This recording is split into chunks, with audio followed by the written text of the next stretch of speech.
इससे बड़ी खबर मिल रही है। एचएनएन की खबर का हुआ बड़ा असर, प्रयागपुर नगर पंचायत के हाल बदहाल। एचएनएन ने प्राथमिकता से दिखाई थी तस्वीरें, प्रशासन ने लिया मामले का संज्ञान। नगर पंचायत अध्यक्ष को किया गया है बर्खास्त। तो बड़ी खबर आपको बता रहे हैं, जहां पर नगर पंचायत अध्यक्ष को बर्खास्त किया गया है। एचएनएन ने प्रमुखता से दिखाया था इस खबर को और प्रशासन ने अब इस मामले में भी पूरी तरह से संज्ञान ले लिया है, जहां पर नगर पंचायत अध्यक्ष को बर्खास्त भी कर दिया गया है।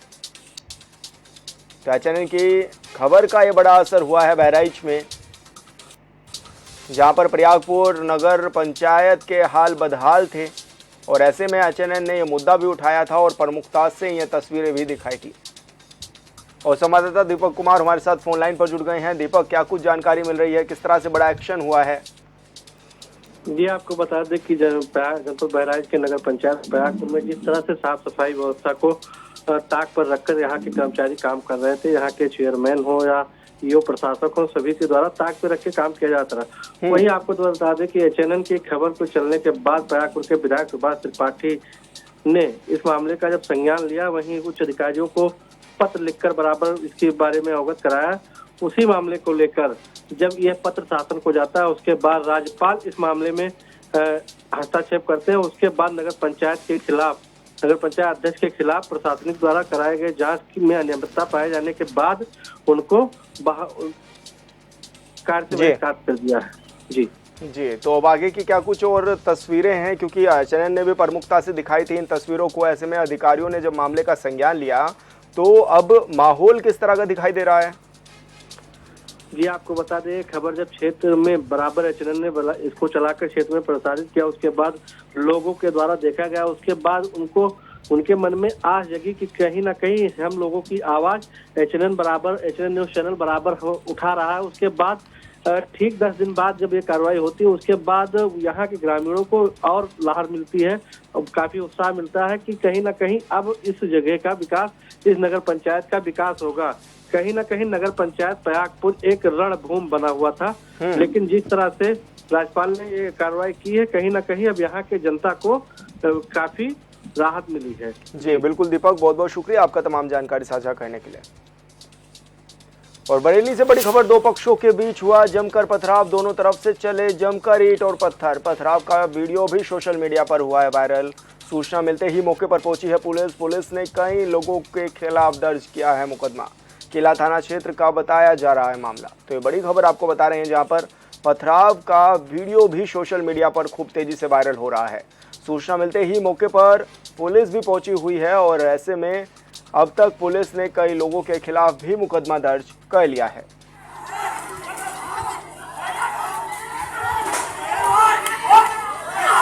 और संवाददाता दीपक कुमार हमारे साथ फोन लाइन पर जुड़ गए हैं। दीपक, जिस तरह से तस्वीरों में भी देखा जा सकता है कि किस तरह से पत्थरबाजी हो रही है और ऐसे में पुलिस ने अभी तक मामले में किस तरह से संज्ञान भी लिया है? देखिए, मैं आपको बता दूं विशाल, ये जो पूरा मामला है ये थाना किला क्षेत्र का है और जहां पर दो समुदाय के लोग आपस में भिड़ गए और इसका वीडियो सोशल मीडिया पर तेजी से वायरल हो रहा है। जो एचएनएन की टीम ने लगातार अपने कैमरे में भी कैद किया कि वहां पर किस तरीके से पथराव हुआ, दोनों तरफ से लाठी डंडे चले, दोनों तरफ से पथराव हुआ। जो स्थिति एकदम खराब हो गई, तो तमाम मौके पर पुलिस पहुंची। पुलिस ने दोनों पक्षों को समझाया और लाठी डंडे की चोट पर दोनों पक्षों को अलग अलग किया और फिर कहीं ना कहीं ये बवाल को, एक बड़े हादसे को शांत किया। विशाल, अभी कितने लोगों के खिलाफ मुकदमा दर्ज किया गया है, कोई जानकारी मिल पा रही है? अब देखिए विशाल, इसमें 10 लोग को खिलाफ जो नामजद मुकदमा लिखा गया है और करीब 20 से 25 लोग अज्ञात लोगों का मुकदमा दर्ज किया गया है। अब मगर आपको बता दूं, पुलिस ये भी कह रही है कि वीडियो के आधार पर भी अभी और लोगों का मुकदमा लिखना हो सकता है। जी बिल्कुल दीपक, बहुत बहुत शुक्रिया आपका तमाम जानकारी साझा करने के लिए। महिलाओं के सबसे बड़े त्योहार करवा चौथ को लेकर महिलाओं में गजब का उत्साह है। बाजार सज गए हैं, महिलाएं कपड़े, ज्वेलरी समेत अन्य सामान खरीद रही हैं। ऐसे में झांसी के महिला थाने में तैनात पुलिसकर्मी भी त्योहारों की तैयारियों में पीछे नहीं है। थाने में साथी सिपाही महिलाएं एक दूसरे के हाथों में मेहंदी लगाए और गाना गाते हुए भी नजर आ रही हैं। थाना अध्यक्ष महिला किरण रावत ने बताया है कि वो पूरी सजगता के साथ व्रत रखेंगी और अपनी ड्यूटी भी निभाएंगी।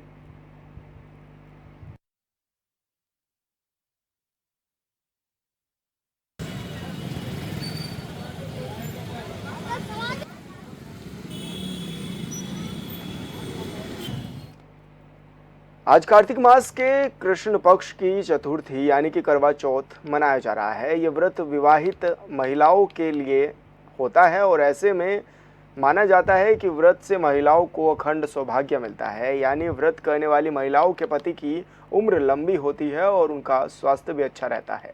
बता दें कि करवा चौथ पर भगवान गणेश के साथ ही चौथ माता की भी और चंद्रदेव की भी पूजा की जाती है।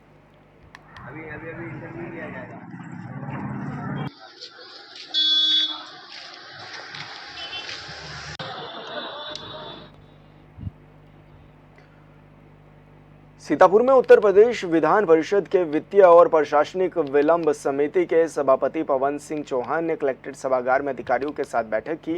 इस दौरान उन्होंने कई अधिकारियों को फटकार भी लगाई और कहा कि विधवा पेंशन, वृद्धा पेंशन, शादी अनुदान जैसे कई अन्य कार्य पेंडिंग में पड़े हुए हैं, जिनका जल्द से जल्द निस्तारण किया जाए। उन्होंने कहा है कि अगर अधिकारियों की कमियां पाई गई हैं तो उनके खिलाफ भी कार्रवाई की जाएगी।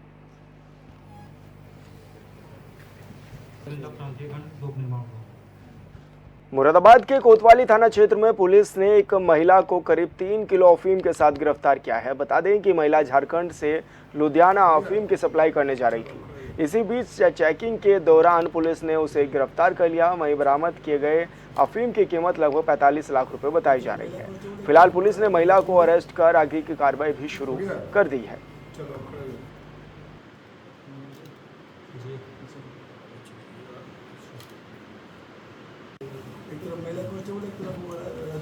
देखिए, आज early in the morning at around 5 AM in the morning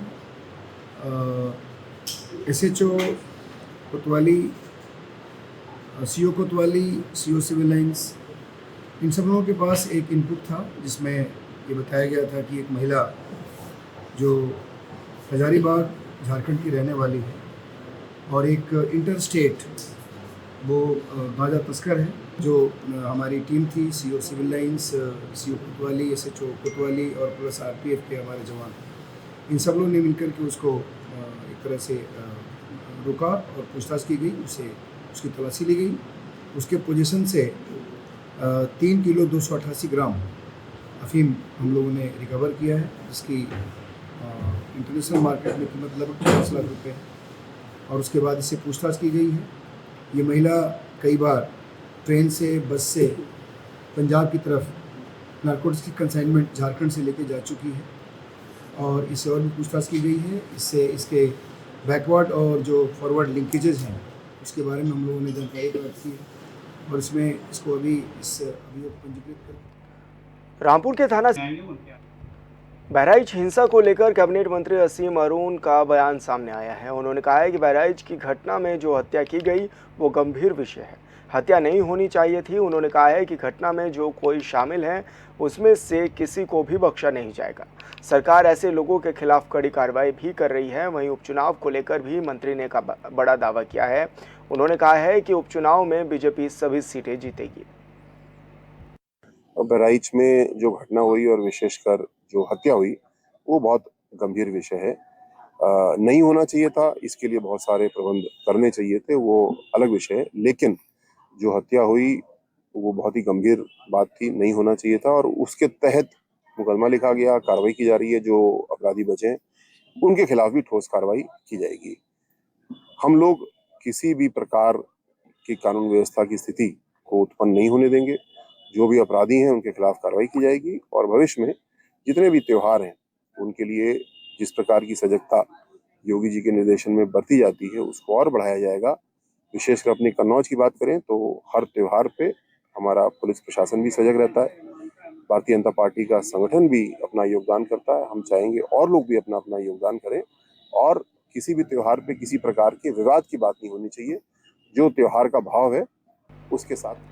Mau में डॉक्टर और सपा सांसद में विवाद के मामले में डॉक्टर सौरभ त्रिपाठी ने अपनी FIR को वापस ले लिया है। बता दें कि सपा सांसद जिला अस्पताल में निरीक्षण करने पहुंचे थे, जहां डॉक्टर और उनके बीच जमकर नोकझोंक हो गई, जिसके बाद डॉक्टर ने सपा सांसद के खिलाफ FIR दर्ज करा दी थी। वहीं FIR होते ही सपा के कार्यकर्ताओं ने DM कार्यालय पहुंचकर जमकर हंगामा किया और DM से डॉक्टर के खिलाफ कार्रवाई करने की भी मांग की, जिसके बाद डॉक्टर ने अब अपने बयान से मुकरते हुए FIR को वापस ले लिया है और कहा है कि सपा सांसद के साथ आए पत्रकार की वजह से यह पूरा विवाद हुआ था। तो जैसे हो गया था जी, जो 16 अक्टूबर की घटना थी वो वैसी घटना नहीं होनी चाहिए थी, और मैं एफआईआर नहीं चाहता था इस मैटर में, और वो खाली जो सीएमएस साहब को एक्सप्लेनेशन हमने दिया था अपनी ओर से, उसी के थ्रू एफआईआर हो गई थी उस मैटर में। और आज उस एफआईआर को वापस करने के लिए भी वहाँ पे एप्लीकेशन दे दी गई है, और सांसद जी से मेरा कोई ऐसा वैमनस्य नहीं था उस दिन का। जो भी मैटर हो गया वो एक पत्रकार है उनके वजह से हो गया था, जो आए थे सांसद जी के साथ, और बाकी हम दोनों पक्ष में कोई ऐसा मतभेद नहीं था और ऐसी बातें नहीं होनी चाहिए थी। मैनपुरी के करहल विधानसभा क्षेत्र के ग्राम विनायकपुर में कार्यकर्ता सम्मेलन का आयोजन किया गया है, जिसमें मौजूद रहे सपा प्रत्याशी तेज प्रताप यादव ने कहा है कि कार्यकर्ताओं ने संकल्प लिया है कि समाजवादी पार्टी को भारी मतों से जिताएंगे। उन्होंने कहा है कि बीजेपी सरकार को डर है कि जिस तरह से अयोध्या में लोगों ने उनके खिलाफ मतदान किया है, अब मलकीपुर में भी सपा की मजबूत स्थिति है, इसलिए बीजेपी को वहां से हार का सामना करना पड़ेगा। तेज प्रताप यादव का कहना है कि रामपुर में लोकतंत्र की हत्या कर वहां पर बीजेपी ने चुनाव जीता था।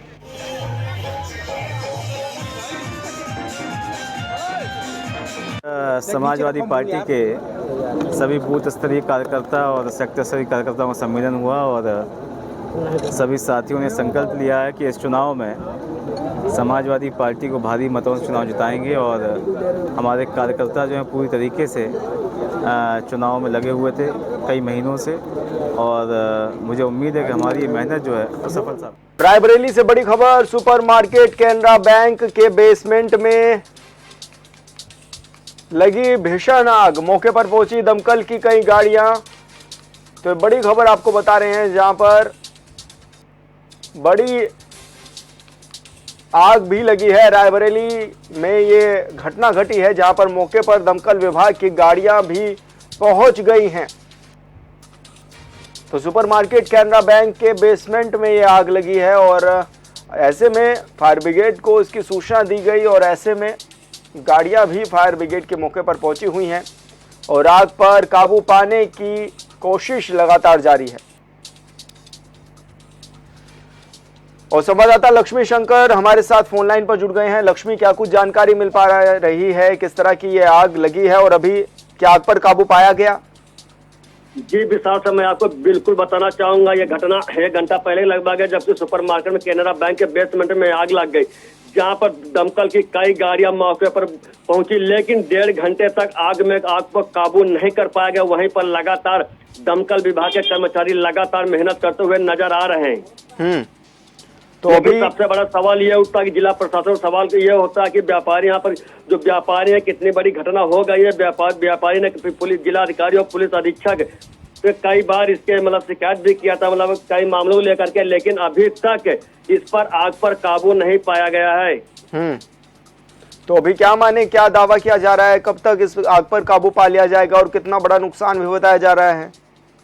जी सर, मैं बिल्कुल, जबकि मौके पर बहुत बड़ा नुकसान हो चुका। वहीं पर शहर कोतवाली पुलिस वो फिलहाल पूरा मोर्चा संभाल रखा, क्योंकि तस्वीरों में जैसा देखा जा सकता है, वही दमकल की 3 गाड़ियां आग बुझाने में जुटी हुई, जबकि एक गाड़ी का पानी खत्म होने के चलते फायर के कर्मचारियों द्वारा दूसरी गाड़ी मंगाई गई और आग बुझाने का कार्य लगातार जारी है। वहीं पर मौके पर कई चौहान गुट के प्रदेश अध्यक्ष जीसी चौहान भी जिला प्रशासन पर सवाल खड़ते हुए कहा है कि व्यापारी यहाँ पर कितनी बड़ी घटना से जूझ रहा है, और जिलाधिकारी से लेकर पुलिस अधीक्षक, अपर पुलिस अधीक्षक, एसपी सहित कोई अधिकारी मौके पर नहीं पहुंचा। सबसे बड़ा सवाल विशाल सर ये खड़ा हो रहा है। बिल्कुल लक्ष्मी, बहुत बहुत शुक्रिया आपका तमाम जानकारी साझा करने के लिए।